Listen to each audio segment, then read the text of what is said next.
My wife and I have a 2-year-old son and have been married for 4 years. Our anniversary was a month ago and we found a nice, secluded cabin on Airbnb and rented it out for a long weekend getaway.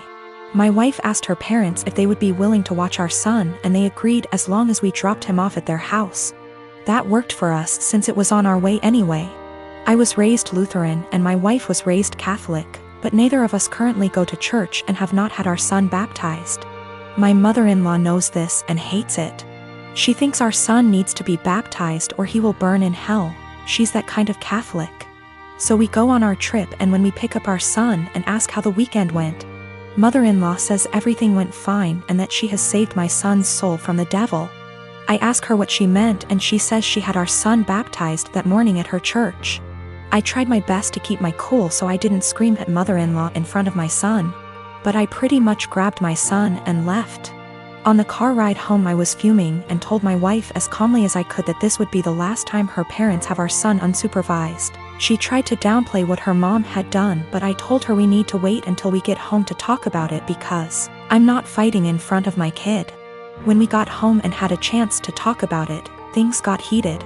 I told my wife I no longer trust her parents with our son, and that if they did something like this behind our backs, I can't trust them to respect our wishes as parents in the future. I said this was a huge breach of trust and I will forever look at her mom differently. She continued to try to defend her mom, saying that she was only doing what she thought was best for her grandson. She even downplayed it by saying that it's just a little water and a few words and we don't go to church anyway, so what does it matter? I told her that under no circumstances will I allow her parents to watch our son by themselves again. I said that we can still let them see their grandson, but only if we are present.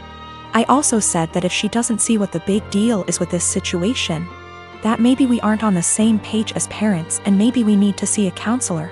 She started crying and said that this isn't the kind of decision I get to make on my own, and I'm an asshole for trying to tell her what kind of relationship her parents can have with our son. I told her that I no longer have any trust or respect for her parents and that I don't know if there's anything they can do to repair that. I told her what her parents did was unforgivable in my eyes and they put themselves in this position to lose privileges with our son. She's been trying to convince me to change my mind for the last month, but I'm not budging. To me, this is a hill I'm willing to die on. I have a sister who has a husband who is the poster child of weaponized incompetence. They have 4 kids and she's pregnant. My sister works a full-time job, 40+ hours a week, cleans her entire house, cooks, takes care of all her children without him doing anything. It is seriously mind-blowing that she wakes up at like 4 a.m., cooks breakfast, does chores, gets all of her kids ready for school, takes them all to school and daycare, and all he does is stay home and work. And when his kids get home, after my sister picks them up, of course, he will play with them for a little and play video games until he falls asleep. She actually makes more than him. My fiancé and I had to stay with them for 6 weeks while our home was being renovated, and since we both WFH, we helped her, and it is amazing how much happier she is when she has help. I helped with the kids and my fiancé even drove her to doctor's appointments. Her husband literally only acknowledges he is a parent when his family is around, then he is a God-fearing, hard-working father of 5. He is the one that wanted more kids. She wanted to stop after her last baby, but he needed more boys.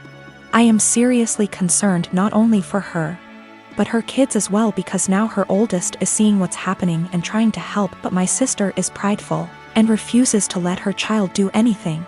Me and this man have never gotten along. He's been acting like this since their 8-year-old was born. I've tried talking to her about leaving, but she doesn't want her kids to grow up in a broken home. And unfortunately, her experience with our parents' divorce was completely different than mine, so she doesn't understand that a divorce would benefit her kids here because she thinks they need their mom and dad together.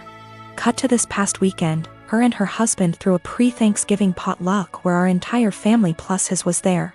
I stayed with my sister a few days before because I knew he wouldn't help. So we're at dinner all talking, and I mention we are trying for a baby, and my brother-in-law makes an offhanded comment to him about how hard fatherhood is. And I snapped and said, like you would know. He looked taken aback and asked me what I meant, and I unloaded on him, calling him a pathetic excuse for a man who makes my 8 months pregnant sister do everything for their family. I went off for a solid 10 minutes and he sat there shrinking in his seat. I left. Last night my sister called me and thanked me for standing up for her and told me she appreciated me. Although today I got a very nasty text from him telling me I'm a terrible person and because I lied. In front of his family his mom is angry at him and is moving in with them to help her out, and I've made him the laughingstock of his family. He certainly thinks so. I was born when my parents were both 19, and my only other brother, let's call him Josh, was born when they were 42. They divorced shortly after Josh was introduced to the world. He was 4 months old at the time. And they both wanted nothing to do with the child. At the time, I was 23 and I was living alone with my then girlfriend who was 21, now my wife. And I'd done my best to convince at least one of them to take care of young Josh for his sake and the family's sake. But they refused adamantly and said that I should be taking custody of him instead. So I became legal guardian of my brother and he's been living with us for the past 12 years and things have been going really smooth for us. Josh, now almost 13, has been calling me Dad and my wife Mum and our 2 children, for 9 years. His siblings and he has absolutely no idea about his real parents, and to be honest, I let all of that slide. He has no idea that I'm really his blood brother and not his father, and I'm starting to feel guilty and a little weird. Some of my uncles and aunts come to visit occasionally and they are really disgusted at the fact he calls me Dad, and they are surprised I haven't told him the truth. They constantly messaged me, talked to me in private, and I cannot chat to them without this one particular topic rising up, badgering me to let him know already, but I refused. I discussed this with my wife and she thought it would be wrong to tell him the truth because none of my parents wanted to take care of him, and I'm the only person in the world who gave him the father figure everyone deserves. I feel that he has the right to know what he is to me and what I truly am to him. But he's suffered enough already and I just want things to continue how it is. The last year and a half has been hard for me, to say the least. Last March, my brilliant and hilarious and beautiful girlfriend Natalie suddenly passed away. Everyone always gave shit about us because of politics.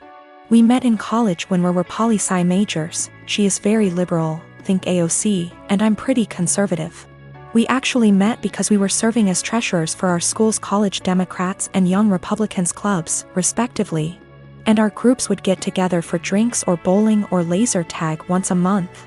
Well, Natalie and I bonded over a lot of shared interests and we hit it off.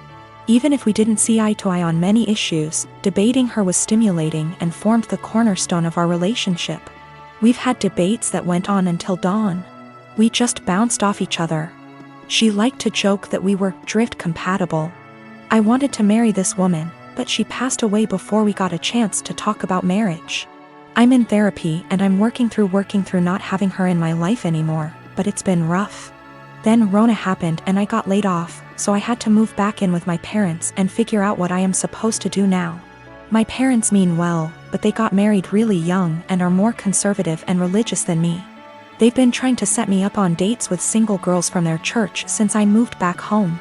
But I don't want to date these girls. No offense to them, but it's a small town in the American breadbasket. They don't share the same interests as me and it feels like their only goal in life is to be a good Christian wife and produce a lot of babies. Trying to talk to them about current events is excruciating for me. The girls my parents tried to set me up with take everything they read on Facebook or hear from Fox News for face value. It makes me miss Natalie and our debates more. My parents mean well. I know they want me to find a nice girl and settle down with her, but not like this.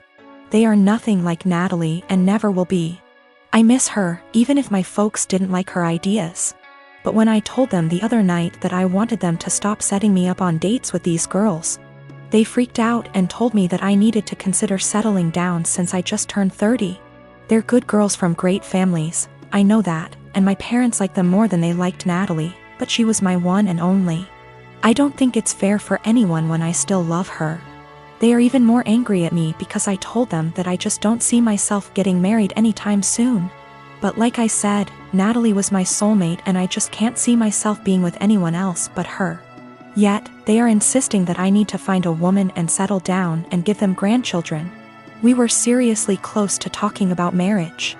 But around the time she died, It was more like how funny it would be if the bridal party wore blue and the groomsmen wore red because the bride is a Democrat, and the groom is a Republican / Romeo and Juliet deal. I wish we got to do that. Natalie thought it was hilarious.